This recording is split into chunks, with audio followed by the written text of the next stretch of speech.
YouTube,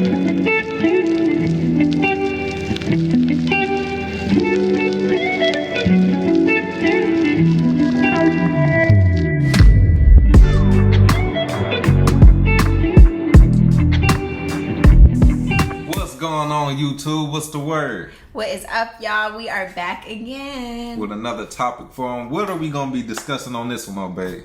We're going to talk about time wasted. That's a major thing when it comes to waking up and realizing what, transpired in your whole journey of this religion. Yes, and we get so many people who talk about the same thing and, just different regrets they may have, all those things. Yeah, so I guess we'll just break it down.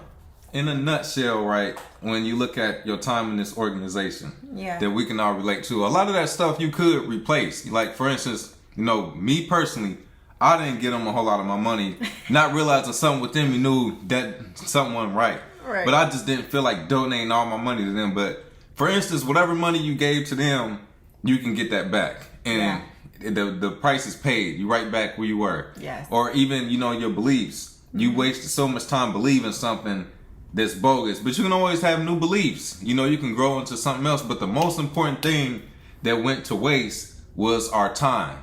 Yeah, that is the truth. And it's crazy when I think about this because we have different commenters and people who message us and tell us about their regrets or just how upset they are about wasting their time in this religion. And we try so hard to live a life of not having regrets and believing that, whatever happened, it was meant for our path and everything. But that's something that we can't ignore, even for other people, because there's people who message us who are a lot older and we always get the comment oh, just be happy that you guys are young and you guys were able to escape. And it got me to thinking man, that's so true. You know what I mean? You don't realize how valuable your time is. But whenever, once you do get older and things, that's something that you think about.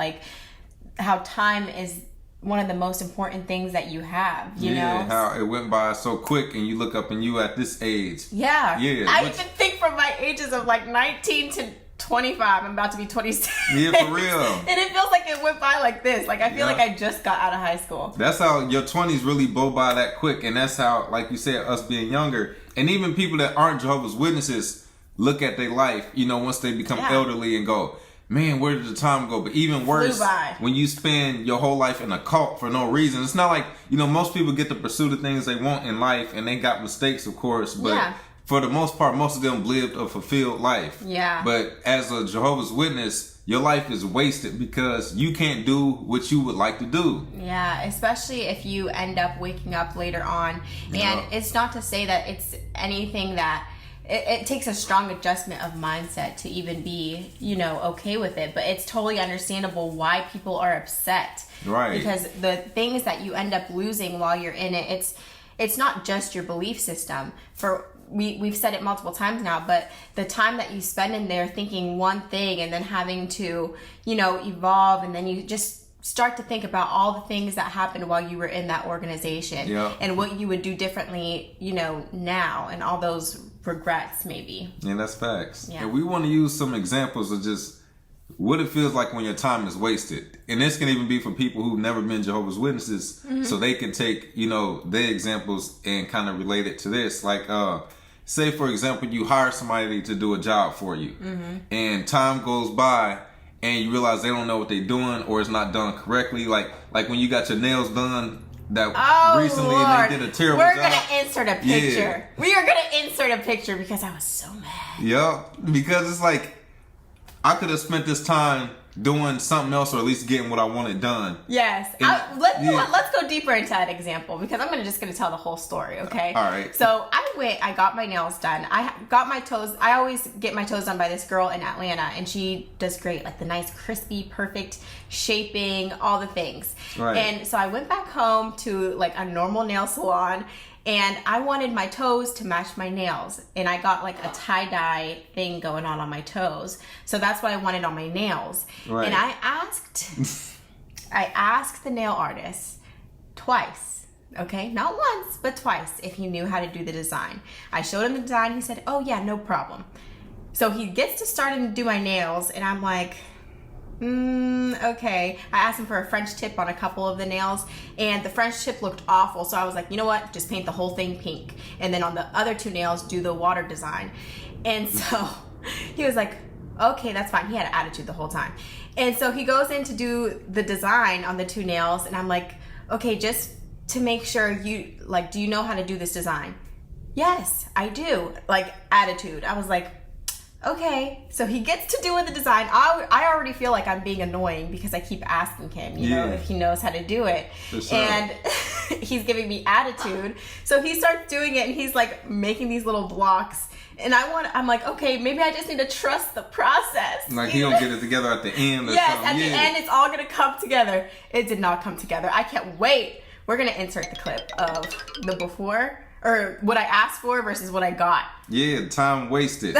Time wasted. Not just my time, but his time too. You know, like both of our times were wasted. And then I had to go back and get it fixed the next day. All because of that. It made me think of last summer when I hired a mechanic, because moving to a new place, you gotta find new reliable people from scratch. Yeah. And this fool that's a whole nother story. For one, he showed up with some girl driving, and he was in the passenger seat and getting tools out the back. So it was like, it's a super long story, but long story short, he had to keep coming back and never got the job done. And with all of this, I got places to be, and he hold me up. I came home from work early, thinking I'm about to grab the car and go back to work. Ended up not being able to go back to work because he didn't have it done. Had to stay there. Yeah, had to stay home and had to hire another mechanic that got the job done quick. But what's most irritating is, for one, the money that you can't replace, but the time that was wasted where you could have done something else the whole time. Yes. And when it comes to this organization, there's so many things when it comes to your time. Not even just, you know, being a Jehovah's Witness, but when it comes to marriages. Yeah. A lot of people got caught up in this and got into a marriage. Rushed into a marriage, especially young. Yeah, or just going into a marriage and not even knowing who you truly are, because you're being told who to be. So you got 2 people that are both being told who to be, trying to come together and make something work, and it just doesn't always end up the best, you know, especially when you're putting on that mask. And then if one of the people wake up, like we get this all the time in the comments, when one person wakes up and realizes this ain't the truth, and the other person is stuck, and you realize I wasted all these years for nothing, especially finding out who I really am, and who I am doesn't align with this partner I selected. Yeah. Because they stuck in this cult and don't plan on leaving. Yes. And it's like I could have just been doing ABC this whole time, or even the so-called friendships you build as a Jehovah's Witness.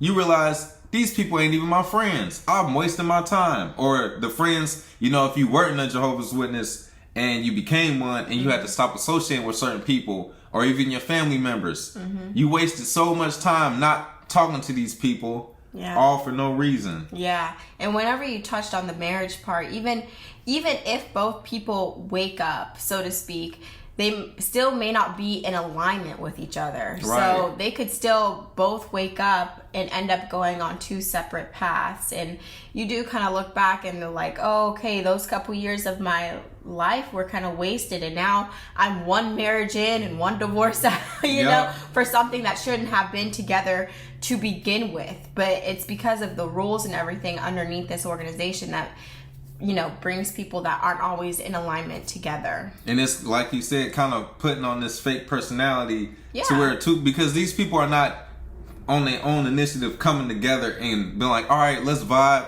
let's get to know each other. Sometimes they are, but due to the rules. Yeah, they're still trying to like live up to these standards that this organization is setting. So it's hard to be like your true raw self, you know, with somebody.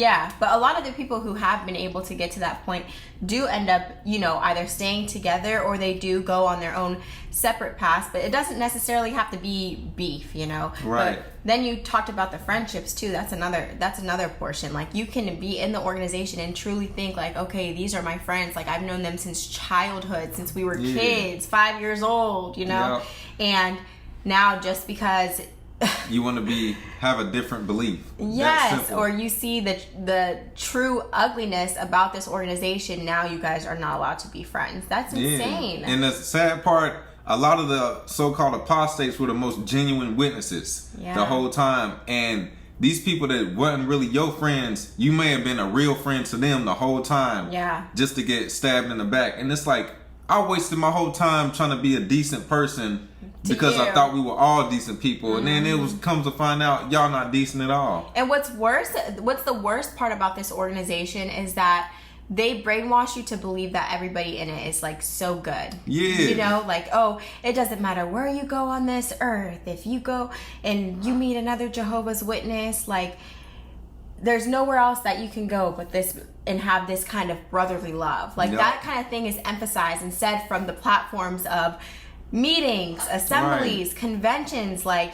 you name it, they're saying it at these events. Okay, so it kind of makes you take down your armor. It makes you take your guard down with these people. And sometimes these are not like evolved good people, you know. We're not saying everybody. There's a lot of good people who are Jehovah's Witnesses, but it's just like with anything else. Yeah, it's just like real life. In real life, you have genuine people and you have people who are no good. Yeah. But you get in this organization, like you say, they paint this picture like everybody's good to go. Yeah. Yeah, but that's not the case. No, it is not the case. No. Even if I don't care what title they hold, how many hours of service they got in the month, it doesn't matter. Yeah, they can still be a bad person. Yes. Something else real important that really ticks off a lot of people to leave this organization is the lives that got lost along the way. Yes. And we don't mean just by the blood, you know, but that's one of the main ones is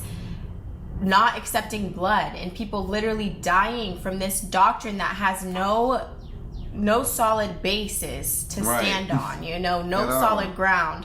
But people have died and people have lost their loved ones. They have lost their friends, their children, their parents, their grandparents, like whoever it is, they've lost them due to these ridiculous bogus doctrines. Rules that change every so many years. And even another version of lives lost, we see all the time people mention in the comments, you know, I had a disfellowship mom or dad or sibling that I didn't talk to for this whole time and they passed away and then I woke up.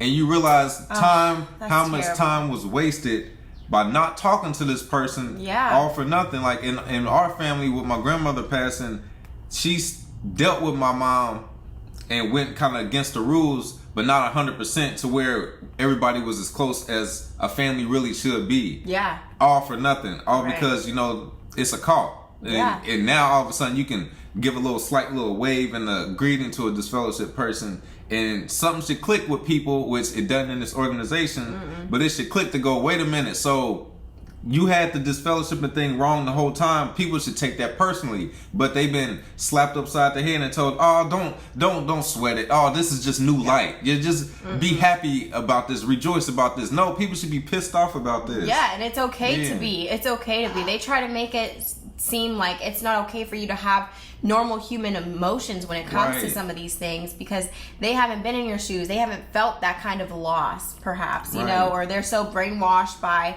whatever it is that they're teaching that it's whatever to them, you know? Yeah. But you're allowed to be upset about those kinds of things. We see so many times in the comments whenever people are talking about that, not being able to talk to their parents or their parents literally disowning them up until it's time that they get sick. And now, you know, they're there taking care of them, reading the Bible to them, even though that's something they may not believe in, reading the JW material to them, even though that's something they may not believe in. And it's crazy how the heart of people that have left, you know, the fact that you can still sit there and do that for your loved ones because you know that's what they believe.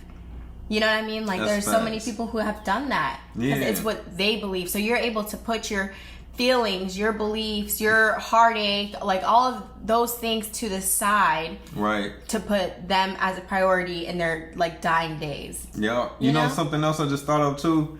Even we're thinking like past tense for people who have lost people. It's people who haven't even lost their family yet, and time is just going on to where they still shunned and can't talk. You know, there's plenty of people that woke up now and family is still lost in this religion, yeah, and you just on the sideline like, man, we can go any day now. We ain't talked in 20 years. No, yeah, your whole family not talking to them. Like, that is so sad to me, because you're still mourning. You're still grieving a loss, in a sense, even though they're still alive. And they say that vice versa. Like, whenever somebody gets this fellowship, you're still grieving a loss. But it's their decision to not talk to you. It's for real. It's that simple. And they guilt trip you with this, Jehovah don't want you to talk to this person because they made me mad. Jehovah...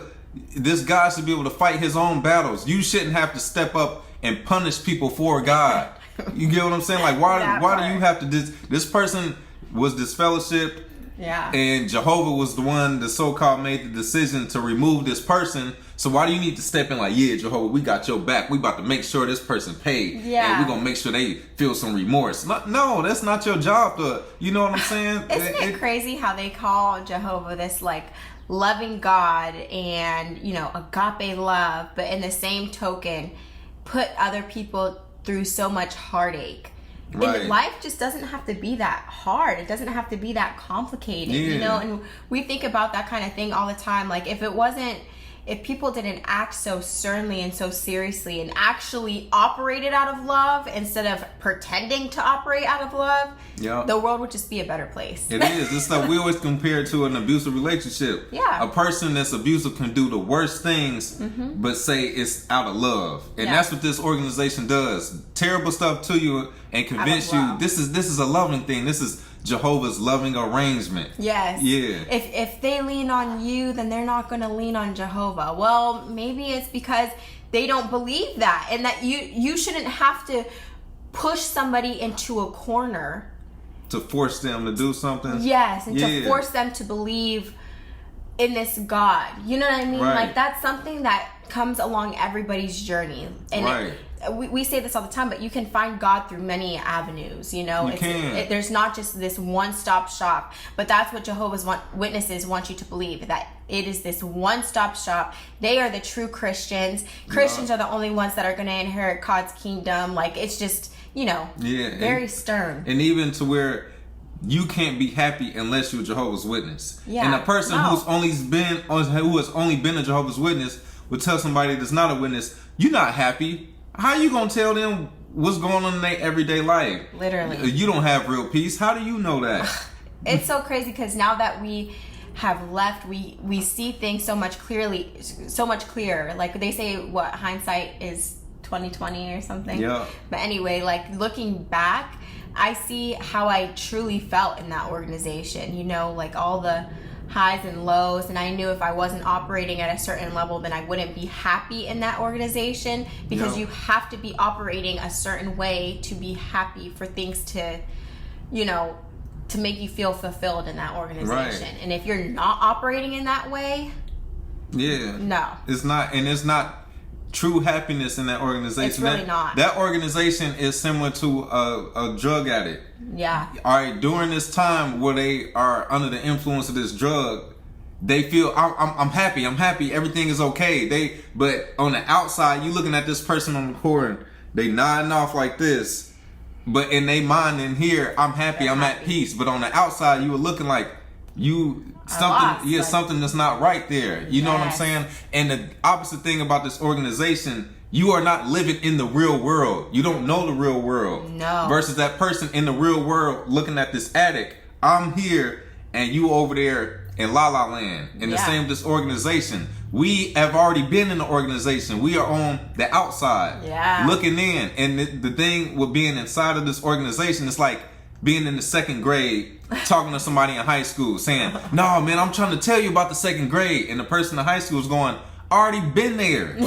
But the second grader's mind is not able to comprehend high school yet. And so when you're trying to explain this stuff to a Jehovah's Witness, it's like talking to somebody in the second grade. They are not going to understand high school until they graduate or wake up and get to high school and realize, oh, I ain't know nothing back then. Yes. But somehow they feel like they can tell everybody else what peace and happiness is. Oh my gosh, yes. Because the happiness that you get within that organization is not an internal happiness. It's a band-aided happiness. And I'm so glad that you brought that out, because it's true. The reason that you feel the emotions that you feel in that organization is because you're surrounded by people that you love and that you believe love you back. Right. You know, and to their capacity, they do love you. To an extent. Yeah, that's why I say to their capacity. Yeah. There's many capacities of everything, okay? There's true. Like a capacity in a cup.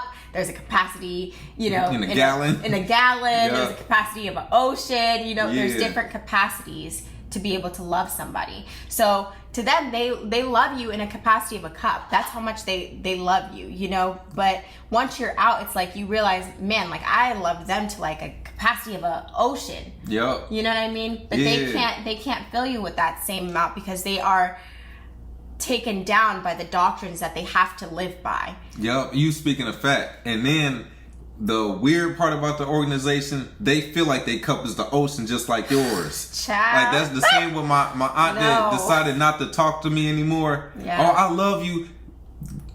Listen, you love me as long as I do what you want me to do. But the moment that I do something for myself that doesn't align with what you want me to do, the love is out the window. That's not true. But on that note, I can't talk to you no more.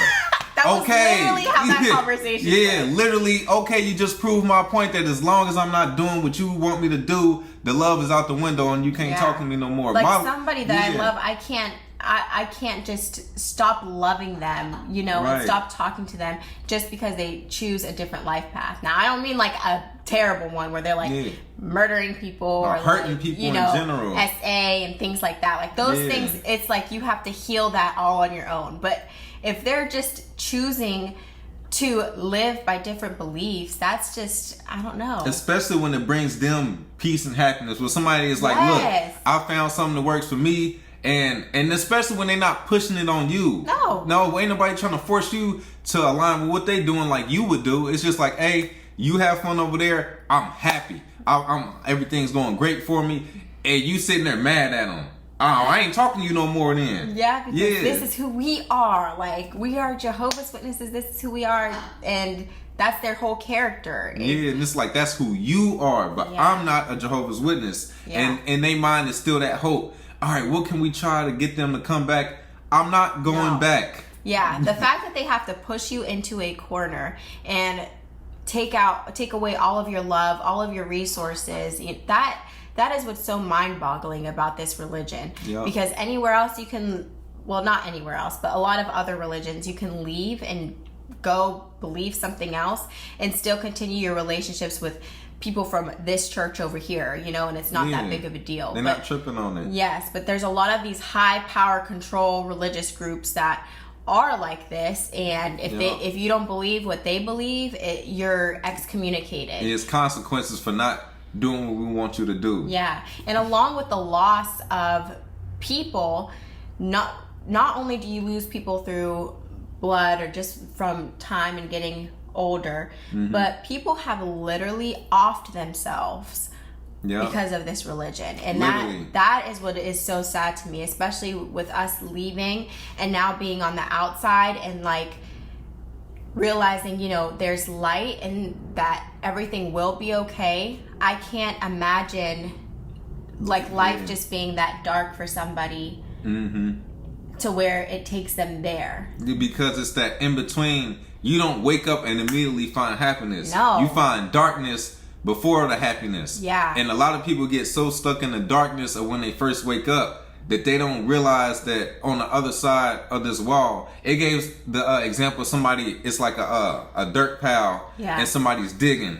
And they don't know that on the other side of this next swing, there's a diamond back here. Yeah. And so they just give up. But you just don't know until you keep waking up every day and making it throughout your journey. You don't know, tomorrow might be the day where everything falls into place, but you don't know unless you keep going forward. Healing is a long journey, and the thing is that there's a lot of people that are within the organization that are very depressed, you know. A lot of them, the majority. Yes, so the organization does act as like a catalyst for that, and if it's there, it gives you that false sense of like peace and happiness for the moment, you know, while you're in it. Yes.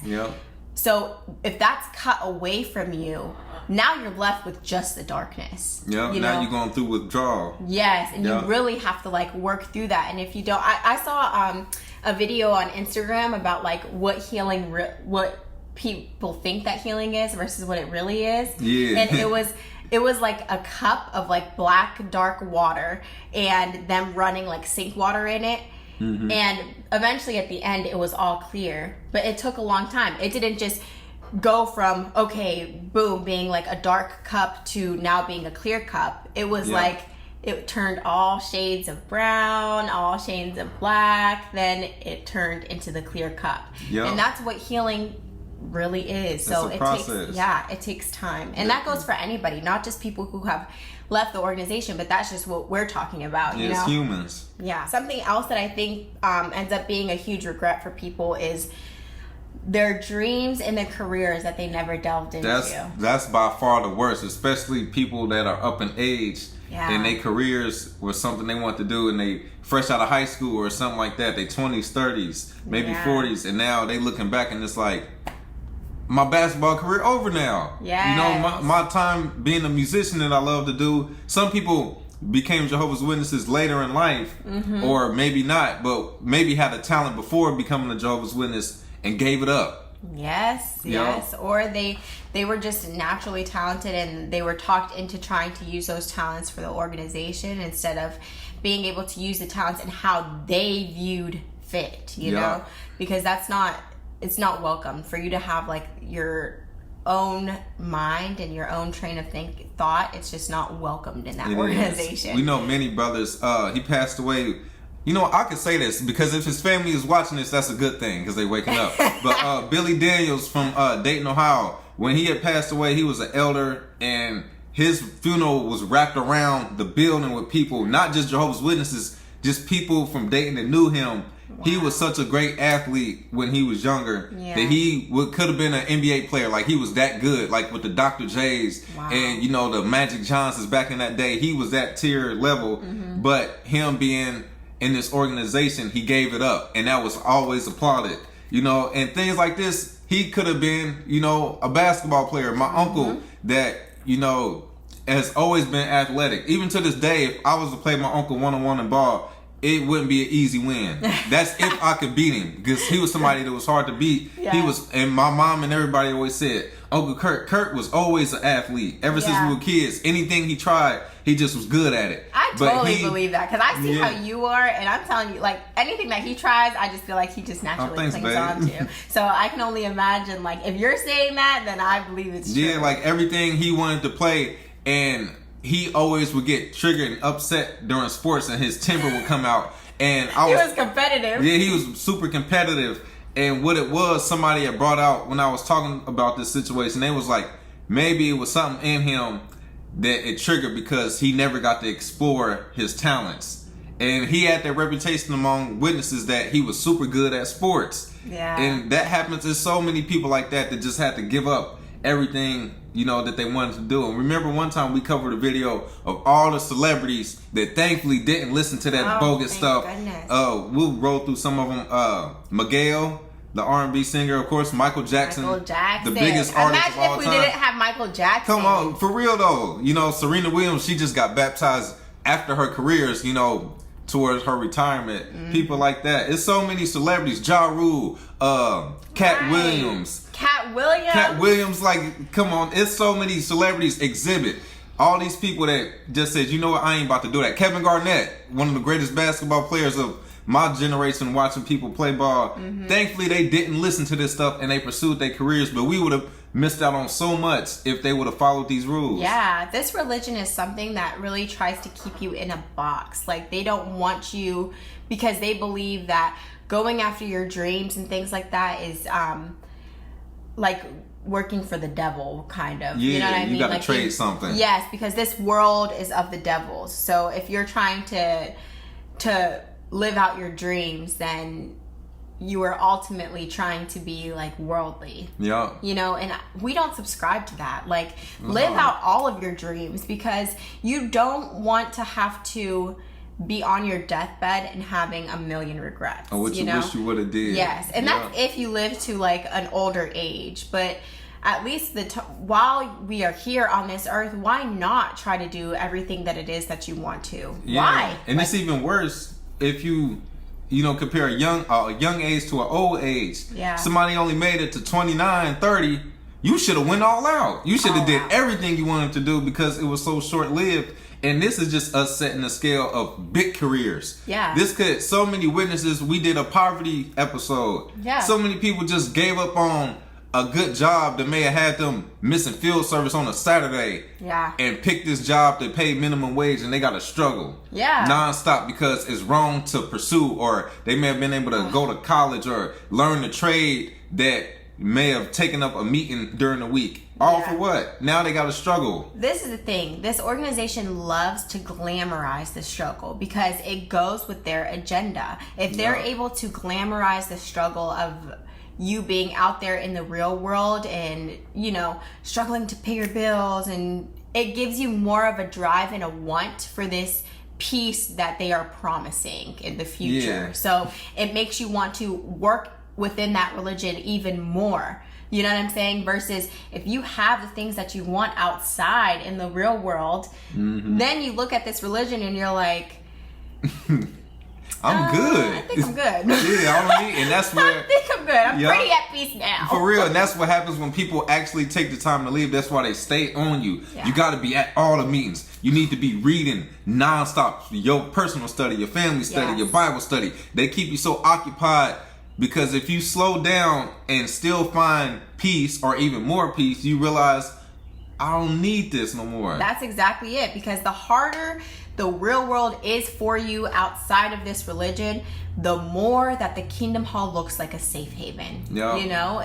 It works like this. It does. Versus if you're able to balance that out, then this all of a sudden doesn't become as important. That's true. And especially teaching people that they can speak with the God on their own, that is a whole other level. Then they're like, oh, you guys don't need me at all. So they don't want you guys to know that. Yep. They don't want any of us to know that. They do that. I'm glad you brought that out because think about how they do people who come from different religions. Yeah. And the main thing they tell you to become a Jehovah's Witness, you got to jump through all these hurdles and crawl through all these ropes in order to be accepted by God. But beforehand, it was simple. You want a good life? Just be a good person. Oh, no, not Jehovah's organization. That's not true. You have to do A, B, C, D, E, F, G. So they make it to where it's impossible for you to realize you can have peace on your own. Now you've been programmed, all right, if I ain't, giving these talks, if I don't raise my hand and read out of this magazine, if I don't, widen out and hang out with that person and all these hundreds of people in this Kingdom Hall. Yeah. All this stuff that you got to go through to find peace, and they take you so far away from what's real. Yeah, because they leave it so open at the end whenever, they're like, oh, if you just have to try to do your best and strive to be the best, but they still leave it open-ended. Like, you may inherit God's kingdom. What they call you it? May inherit God's the resurrection kingdom. hope. Not the resurrection fact. Okay? The hope for your dead loved ones. Everything is hope. Yeah, remain humble because Jehovah may not pick us. So what am I doing this for? Yeah. Meanwhile, if you look in the Bible and look at all these examples that Jehovah has saved and God has saved in the Bible, some of these people were terrible. For real, the worst of the worst. Okay. And these witnesses ain't done half the stuff these so-called loyal servants have done. And yet these are the examples. My example. They were murderers. Yeah, this person. Cheaters. Was the killing their kids. What David did, he over here being a peeping Tom, and then gonna be a dirty Mac and go behind dude back and backdooring just to get with his wife. And you telling me this is the man I need to look up to? Are you crazy?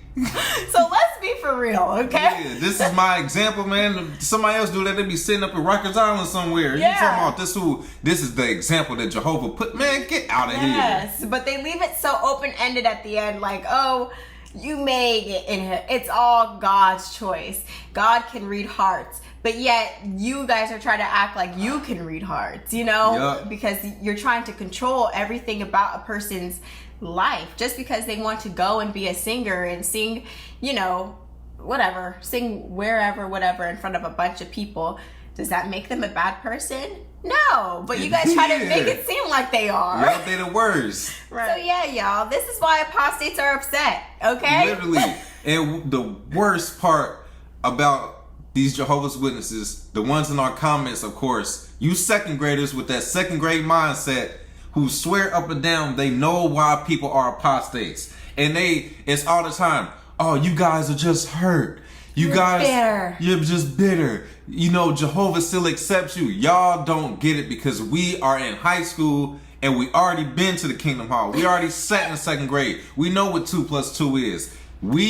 It's this simple. A lot of y'all can't comprehend this. This is a cult. No. Now. They're not going back. We're not going back because we found out it's fake. Now, when you so-called found out this was the truth, what did you do? Did you? I'm about to keep this to myself. I ain't talking nobody about this. You shouting from the mountaintop. You harassing everybody and their mama trying to tell them about it. Now let me ask you witnesses this. If today you found out this organization was not the truth, what would you do? We'll just let that simmer for a minute.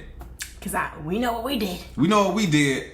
If you found out this was the truth and you looking around at your mama and your daddy and your grandma, grandpa, kids, nephews, hey, y'all wasting y'all time. Yeah. That's exactly what you would do. Just how you were told the building is on fire and you want to help people escape. That's what it means to be a Jehovah's Witness. It's the same on the way out. If this building is on fire and people in the house playing Madden and playing 2K, you're not about to just sit back. You're going to be in the rush to go, hey, y'all, the building on fire. And that's literally what these so-called apostates are. People that found out the truth is not the truth with clear evidence that they tell you not to look at. We the ones that went and looked at it and go, well, this is why they told us not to get online.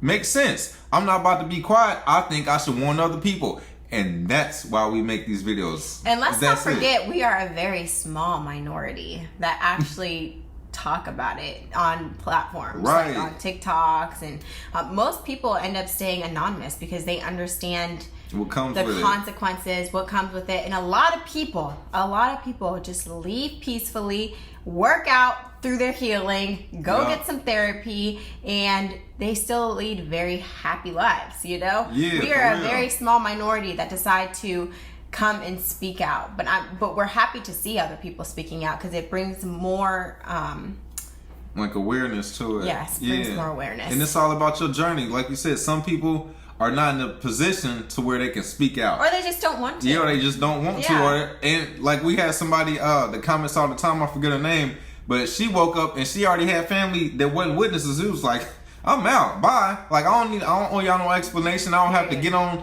social media and let the whole world know my story, but I'm about to go on and do what I want to do. There's all kinds of people who went into the organization. There's people who have their entire families in this organization, and it's been generation after generation after generation after generation, and there's been elders and pioneers and circuit overseers, and you know, there's people who have come out from families like that, or there's people who went in as a first generation Bible study and then went right back out because they seen it, you know? Remember Martina that from Philly, I don't know if any of her family was witnesses, but I remember everybody was trying to get with her, but she wasn't baptized, so it wasn't approved of. She got baptized, everybody was on her within like, I want to say 6 months, under a year. She was like, I'm out. It bounced and living her own life. So you got people like that. So everybody, it's all about your journey. Us personally, we just got to the point where we just thought we don't care because, like, of course you love your family and everybody, but then you got the people that you realize weren't your friends. Was like,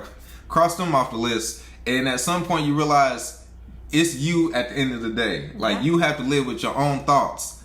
It's you and that person in the mirror, which is your reflection. And that's who you have to make happy. It's living in alignment with yourself and your true purpose and who you are, you know? And that's what ends up making you happy at the end of the day. Right. All those, the times whenever you're suffering from like depression and all those dark thoughts, usually it's because either you're thinking too far in the future, you are not working in alignment with yourself, and you're out of integrity with who you actually are, and, you know, trying to work to be something that you are not. And so those are the things that make you sad. Those are the things that make you depressed. Like, that'll drive you insane. And and another thing is worrying about things that already happened, or worried about what's out of your control. Your family and these people understanding you when you leave this cult is out of your control. You can't force these people to be in alignment with what you got going on. And once you come to terms with that, I'm not going to say you quit caring, but it becomes less important. It becomes, all right, I don't have to force these people to accept me no more. And that's what got us comfortable enough to be like, we're going to tell our story, because what it is, you've been told so long not to speak against the organization that subconsciously that's in your mind. So it's like, all right, it's like taboo. So it becomes like, I don't want people to think I'm crazy. You've been told to hold on to a lie, and it's wrong to speak against this lie. Subconsciously, that's in the back of your mind. And somewhere along the line, it clicks and goes, why should I feel bad for telling the truth? Yeah. And if people don't like it, oh well. It ain't time for you to comprehend what I'm saying. But if Santa Claus is fake, why should I feel bad for saying hey, Santa Claus ain't real? Why should I feel guilty all of a sudden? No, like that's not how this works. So that's kind of what was the fuel behind us getting on here and telling one story, and that one story turned into people like, oh, we love this. We want to, can y'all drop more content? And then we had to keep, dropping more content for people. And it just comes like, if you're one of those people that would like to tell you the story, but you just nervous of what people gonna say, people was talking about you when you was following all them rules, because them wasn't your friends. These people didn't really care about you. So what's the difference? If somebody is supposed to be a friend, or somebody really love you, why would they switch up on you because you speaking the truth or doing what brings you peace? You telling your story. Now all of a sudden they don't want to fool with you. That person wasn't meant to be, on this journey with you. That's how it goes. Yeah, very simple. Very simple. But that's the truth, and that is why there's so many apostates that are upset. And to the apostates, you're allowed to be upset. You are. I don't even like calling all of us apostates. Yeah, because that word is bogus. Yeah, to the people, you're allowed to be upset. You're allowed to mourn your losses. You're allowed to mourn your wasted time. You're allowed to mourn your friendships that did not come along the journey with you, or the family that hasn't come along the journey with you, or people that you have physically lost, like they have passed away. You're allowed to mourn all of those things. You can. We're humans, and those emotions are normal. It is. And on that note, we'll even switch to the positives, because it could just be like something that could trigger people watching. It's like, bro, I feel that. I feel angry too. And then we'll switch to the positives of it. So on this whole journey of life, we always say everything that happened was supposed to happen. Even the bad stuff. Even, the low moments of your life, and you get through it and get to a better point in life, you appreciate it more because you got something to reflect on when you had or didn't have this, or you didn't have that, and now you got it. You appreciate it more, versus if everything was smooth in life, you wouldn't really appreciate the good stuff as much. No. And for some reason on your journey, you were supposed to be in this cult. Yeah. For whatever reason. It may be so that now you are a lot more aware, to where you question things more, or it might have been to distract you from something else, some other potential. I know me personally, ain't no telling what type of trouble I would have been into those late teen, early 20s. Yeah. From, 19, 20, 21, 22, 23-ish. There's no telling where I would have been in my life, because I was already heading in one direction because I just didn't care. And this was something just like, all right, people around me passing away and stuff, going to jail. I ain't never tried this religion thing, and my grandma keep nagging me about it. I'm going to give this a try. And I was distracted for a short amount of time. And then once I realized it was a cult, I'm out. But now I kind of seen what happened to everybody else. Yeah. And it's not just being a Jehovah's Witness versus a worldly person. This is just like the stuff that's going on in our community on a daily basis. Yeah. This was something that kept me distracted for a little bit. Yeah. So that's my journey. It served as a protection. Almost. Right. Yeah. And then us meeting through this cult to get us here to where we helping people on the platform. So that's our personal journey. Like, all right, we were distracted in this to help more people down the line. And for some reason, you were in this cult for whatever reason. Maybe you got kids, you married another Jehovah's Witness. It ain't work with y'all, but now you got another life that you done brought into this world that brings you happiness. But it wouldn't happen unless you was in this cult, or, whatever your personal story is. Yes, everything that we go through and have been through in our lives is, we like to say, it's conditioning. It's conditioning you maybe for a bigger purpose, and it's part of your testimony. So use it, use those hurdles, because not only does it help you to get over it the next time that you are faced with something similar or something completely different, but you're like, hey, well, I've been through all of this, so I know I can get over this. Yep. But it's also it's a part of your testimony. Yeah, it's your story. Yeah. And embrace it. And this is something I had to use on myself, like tough love for myself. You can't cry over spilled milk. Like if the milk spills and it's on the floor, I have to tell myself, okay, now what? What you gonna do about it? You gonna sit here and cry because the milk's spilling? Well, now it's more and more pouring out this gallon. So you just gonna sit here, or what you gonna do to fix it? Or look at what's in your control. Oh, I don't like how the witness treated me back in 2016 when I was disfellowship. So what? It's 2024. You gonna sit here and worry about what happened in 2016? There's literally nothing you can do about that. It's done. What can you do today in this moment to find your peace? And that's like the tough love I'll give to myself. Yeah. And whatever works for you, but that's just something that you gotta, you kind of got to tell yourself sometime, because otherwise you will sit there and focus on something you can't change for weeks, for months, sometimes for years. Yeah. You just hold on to that stuff that's out of your control. What can you do today that's in your control? And if it's out your control, it's something that you can't try to fix. Yeah. Or you're going to drive yourself nuts. You got those things that you can't fix. You just have to let go and let flow. Okay. You got to. So let it go, because it's not going to do your body or yourself any good to hold on to all of those things. It has to be released. And whatever that looks like for you, like, do that, whether it's delving into something creative or going to the gym and working those out, like whatever it is that you have to do to release that feeling and the tension that may build up within you. Definitely. And embrace whatever it is you're feeling. It doesn't mean on this path to just be happy all the time. You got moments where you allowed to be upset, you allowed to be sad, you allowed to be angry, you allowed to be all these things, but don't sit there and hold on to that forever. You can have a bad day, but don't let this bad day be, the end all be all. The end of everything. Don't let this turn into a bad month because Tuesday was a bad day. All right, what, you lost your job? Okay, the job is gone. What am I going to do now?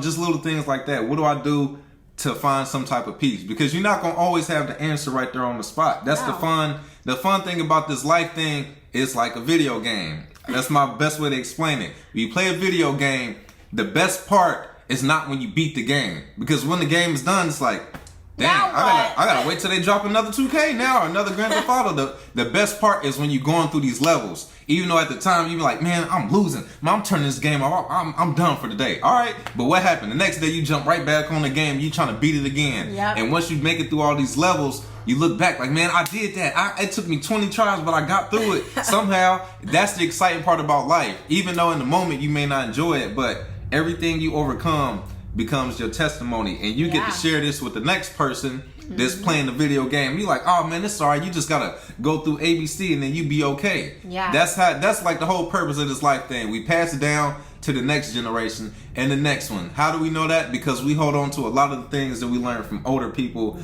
or people that might have been a coworker or a friend. Somebody told you something at some point in time that inspired you, and they had to go through hell and back. Yeah. But they was able to help you out, and that's all this thing is about. And you don't ever know when it will take effect. Like, realize that your words really do have meaning, like whenever you say things. And if a person may not understand what you're saying in this moment, they may look back 5-10 years later and be like, I remember when so-and-so said this to me. And things just click at different times. So yeah, it's out your control. And when it clicks, it happens at the right time. Divine timing, honey, okay? For real. Divine timing. Think we joking? Somebody is going to watch this video at the right time when this thing get posted, and it may inspire them. Even if this thing was to get 2 views. Yeah. One viewer might have been meant to, see this. That's what and another thing with everybody dropping content, don't worry about how many views you get. Keep doing it. Yeah, keep doing it, because the goal is to get that message out to whoever in this world needs that message. Yes. That's it. Whoever it is. You know what's so crazy? When we gave away our healing journal a couple weeks ago, I had messaged the girl that had won it, and I was like, hey, like, you won our giveaway. She was like, oh, that's so awesome. It's actually my birthday. And this is why I believe in divine timing, because things just happen.